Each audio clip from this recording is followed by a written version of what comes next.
Oi pessoal, tudo bom com vocês? Vamos para mais um vídeo, uma resenha de um livro desse canal aqui, dessa pessoa que vos fala, eu.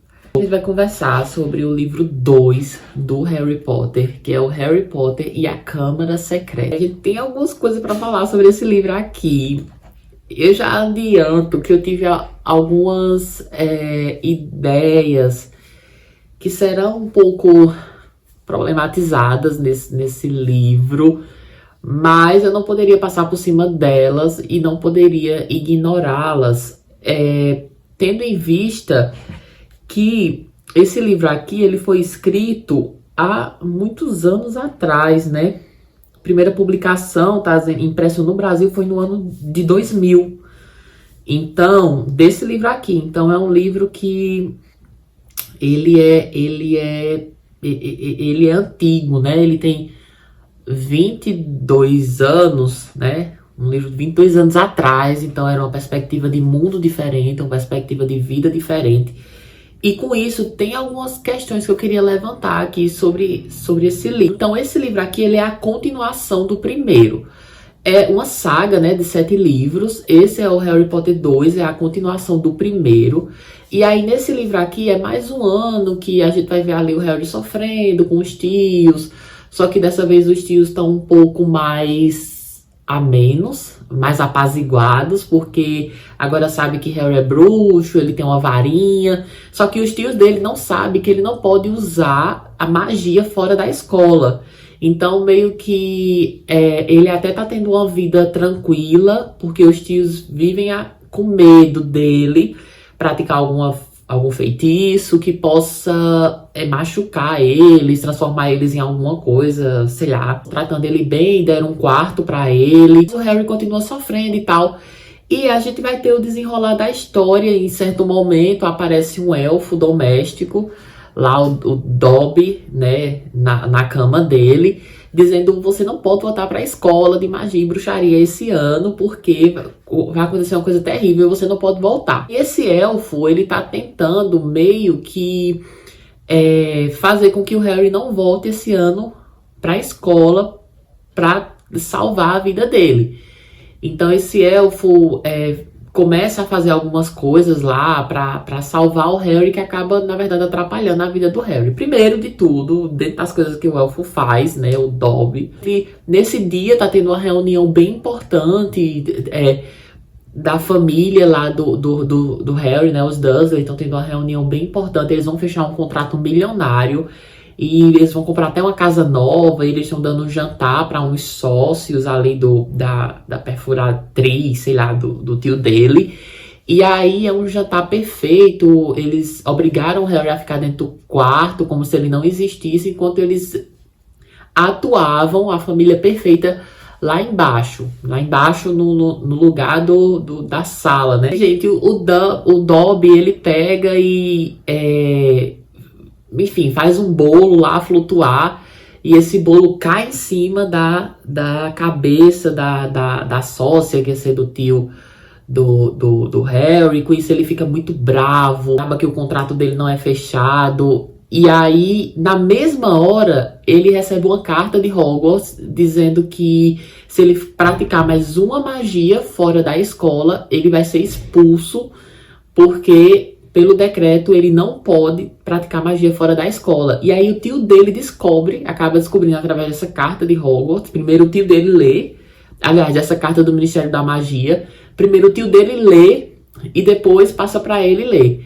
Aí o tio dele fala: tá vendo? Você não podia usar magia. Então a vida do Harry se transforma no inferno. Eles trancam ele dentro do quarto, com vários cadeados, botam uma grade na janela. Ele não pode sair do quarto, ele passa semanas e semanas dentro do quarto. Só tem uma portinha só tem uma brechinha na porta por onde a tia dele manda a comida. E muitas vezes é uma comida enlatada, sabe? Que ela só ferveu e mandou lá pra ele comer. O Rony chega lá num carro voador com os irmãos dele, tira Harry de lá e aí leva ele pra casa dele. Enfim, e aí leva ele pra casa, o Rony leva o Harry pra casa dele. E daí então eles vão pra escola. E lá na escola a gente começa com a trama lá que acontece na escola. Qual é a trama que acontece lá? Bom, nesse ano, alguns alunos estão sendo atacados, né? O ano começa, tudo bem, ok, tarará, bererê. E aí alguns alunos estão sendo atacados esse ano. Alguns alunos que não são nascidos do sangue puro bruxo. E aí eu vou comentar um pouquinho com vocês sobre isso daqui a pouco, quando eu chegar nas minhas percepções sobre o livro. Agora eu quero focar só na história. Então, basicamente nesse livro a gente é introduzido a meio que uma guerra de raças. Eu poderia colocar assim, uma guerra racial. Sangue puro versus quem não tem um sangue bruxo.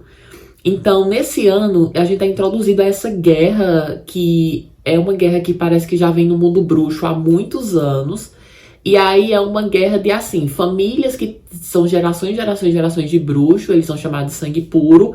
E famílias com tipo assim, uma pessoa que herdou, é filho de duas pessoas normais e herdou o sangue mágico, o sangue bruxo, né? E aí é chamado de mestiço, ou sei lá.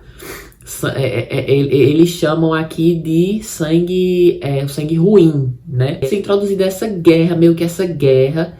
E a gente vai ficar sabendo que a escola, né, ela foi construída por 4 fundadores, que é Godric Gryffindor, Helga Hufflepuff, Rowena Ravenclaw e Salazar Slytherin. Esses 4 fundadores construíram a escola muitos milênios atrás. Só que Salazar, ele queria que o ensino da magia fosse só para famílias inteiramente bruxas. E os outros não. Os outros, para eles, todo mundo merecia receber o ensino de magia e bruxaria, tendo vindo de uma família totalmente mágica ou de uma família que não fosse tão mágica assim. E aí o Salazar briga com os outros fundadores da escola, isso há milênios atrás, e ele joga uma profecia na escola, assim, ele constrói um subterrâneo na escola, e ele joga uma profecia na escola dizendo que um dia, um dos herdeiros dele, com sangue Slytherin, vai abrir esse local, essa câmara, chamada da Câmara Secreta, vai liberar um monstro que tem lá dentro, e esse monstro, ele vai matar cada pessoa que não seja de sangue puro dentro da escola. Cada aluno que não seja de sangue puro vai ser morto dentro da escola. E aí a lenda, né, diz que é um monstro terrível, que só de você olhar para ele você já morre automaticamente. 50 anos antes de Harry chegar na escola, esse monstro já tinha saído uma vez da toca e tinha matado uma menina. E aí agora, 50 anos depois, né, Harry chega na escola e aí a Câmara Secreta, né, que é o título do livro, está prestes a abrir outra vez. E aí o nosso personagem principal aqui, o Harry, ele vai descobrir tudo e salvar a escola dos horrores que existem lá, né, como ele sempre faz em todos os livros. Eu vou falar a minha percepção e depois a gente vai falar um pouquinho sobre o filme. Eu tinha lido o primeiro livro, mas eu não tinha assistido. Eu li o primeiro livro, mas eu ainda não assisti imediatamente o primeiro filme, né? Quando você lê o livro e você assiste o filme, você tem uma percepção diferente. A gente acaba vendo o que foi que o diretor do filme tirou, colocou, como é que esse filme foi feito. Então você acaba tendo uma percepção diferente. Sobre o livro e o filme, eu diria que esse livro, ele tem muita coisa polêmica que não poderia ser eternizada como um filme, mas tudo bem ser eternizada como um livro, mas não poderia ser eternizada como um filme porque envelheceria muito mal, muito ruim. Filme, lembra que eu falei no vídeo 1, eu disse, gente, o filme é muito polido. E aqui, no filme da Câmara Secreta é muito polido. Eu tenho alguns pontos para falar e o primeiro que eu vou falar é o seguinte. Esse livro aqui, ele não é isolado, ele faz parte de uma continuação. A gente tá vendo esse menino crescer, a gente tá vendo ele voltar para a escola, quem leu o primeiro livro tá no segundo e sabe que isso aqui é um livro 2. E em todos os livros da saga é marcado 1, 2, 3, 4. Mas a autora, ela fica sempre voltando no primeiro livro. Aí, por exemplo, ela vai falar do quadribol. A gente já teve uns 3 capítulos só explicando o que era quadribol no primeiro livro. Aí aqui ela, mas o quadribol são 6 argolas, não sei o que, o apanhador, o não sei o que. Ela volta lá no primeiro livro e fala novamente sobre... Ela fica sempre voltando a pontos do primeiro livro pra justificar coisas nesse livro agora. Só que como isso aqui é uma continuação, quem tá no livro 2 já sabe o que aconteceu no livro 1. Então esse negócio dela ficar voltando sempre no livro 1 me incomodou um pouco. Outro ponto também foi essa guerra de raças que me incomodou. Eles têm 3 nomes que eles falam, que eles nomeiam as pessoas por causa do sangue mágico e não mágico. Em alguns momentos, tem pessoas que falam... aliás, 4 nomes que falados que me incomodaram bastante desde o primeiro livro. E aí, ela poderia simplesmente falar o sangue mágico e o sangue não mágico. Só que eles ficam dando apelidos meio pejorativos e apelidos que me incomodaram quando eu estava lendo o livro. Por exemplo, é chamado de sangue puro quem é de uma família totalmente mágica, que vem de gerações e gerações mágicas.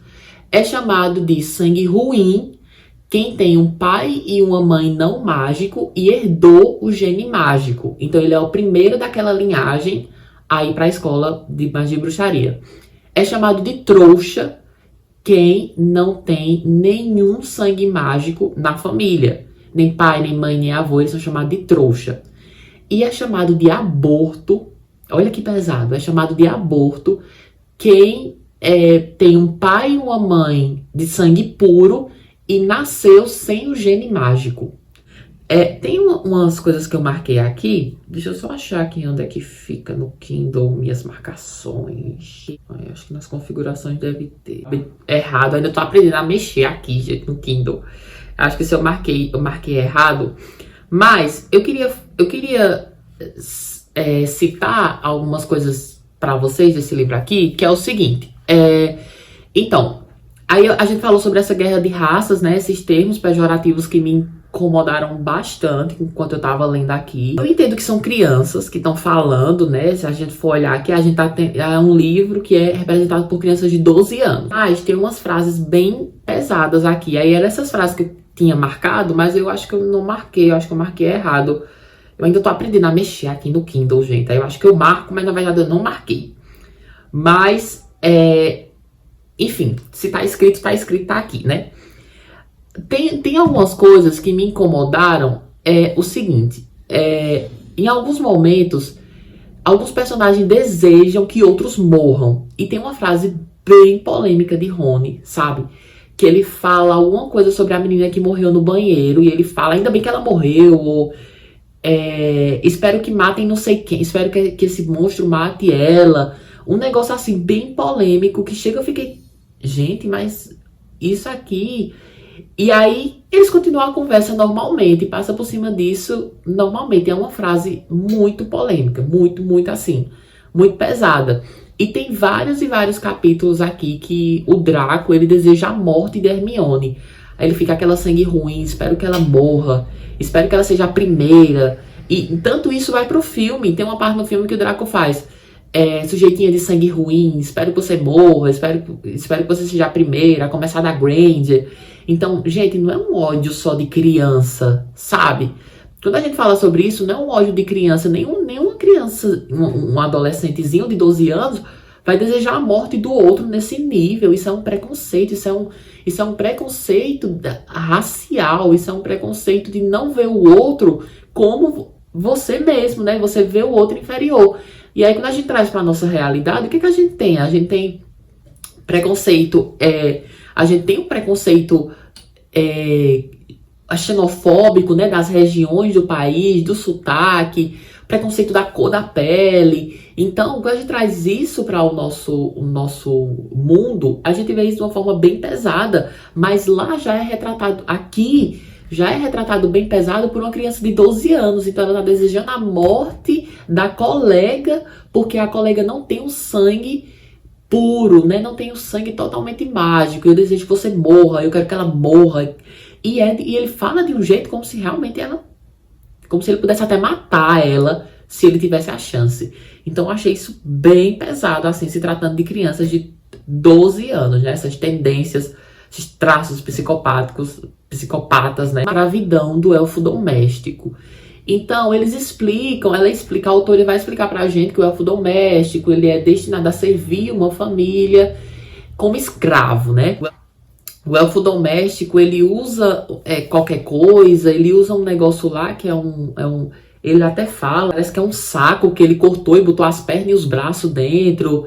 E ele é maltratado pela a família a quem ele serve, com chutes, com bengaladas, cenas que ele fala, se eu falar isso, eu vou falar isso pra você. Nossa, aquela cena do quarto, tanto no livro como no filme, me incomodou muito. Eu não tinha essa visão, ele dizendo, por que você não se senta? Eu não posso sentar. E ele pega e fica batendo a cabeça assim no móvel.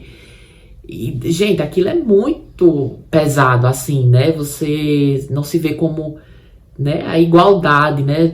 Ele é diferente, é um ser diferente, mas é um elfo doméstico, né? Como é retratado aqui, mas será que precisava, sabe? Então, também, gente, essa questão que eu comentei um pouquinho com vocês antes, que foi a questão do quarto, né? Lá é retratado, aqui no livro é bem mais pesado do que no filme. Então, por exemplo, no filme eles amenizam as coisas. O filme ele é muito polido. Ele poliu as coisas para que ficasse de uma forma... Acontece, mas tá tudo bem. Só que no livro é muito pesado. Por exemplo, como eu falei pra vocês, gente, isso é um crime. Prender uma criança dentro do quarto, dar uma refeição a ela por dia, botar grades na janela, impedir que ela saia do quarto. Aqui ele fala que ele passa dias e dias presos, sem conseguir sair de dentro do quarto, comendo uma refeição que é esquentada na lata. E ele come um pouquinho e dá o restante pra coruja dele não morrer de fome. Então, na ameaça de não voltar para a escola, ainda por cima, o tio dele disse que ele não ia voltar para a escola, então isso é um crime, isso é cárcere privado de menor, é um crime, sabe? É um crime horrível que é retratado aqui. Pra gente encerrar esse vídeo, por diversas vezes, gente, eu fiquei me perguntando assim, é um livro divertido, é bacana de ler, teve esses pontos que me incomodou, mas é um livro divertido, você sentou, leu 150 páginas, sabe? É bem bacaninha de ler, bem divertido. E teve duas perguntas que eu fiquei pensando assim, será que isso é mesmo um livro infantil, sabe? Qual é a idade, faixa etária de idade desse livro? Será que é mesmo um livro infantil por tratar de tantas questões sociais, tantas questões implícitas, tantas questões que estão ali mascaradas? E a outra pergunta que eu vou deixar aqui, encerrando esse vídeo, se tirar toda a magia desse livro, o que é que sobra? Então é isso, gente. Muito obrigada pela audiência de vocês hoje. Deixa aqui nos comentários pra gente conversar um pouquinho sobre os pontos de vocês também sobre esse livro. Eu acho que eu vou acabar lendo os 7, então eu acho que eu vou fazer uma playlist, né, sobre Harry Potter, dos 7 livros que eu vou ler. E aí é isso. Então um beijo e tchau, tchau.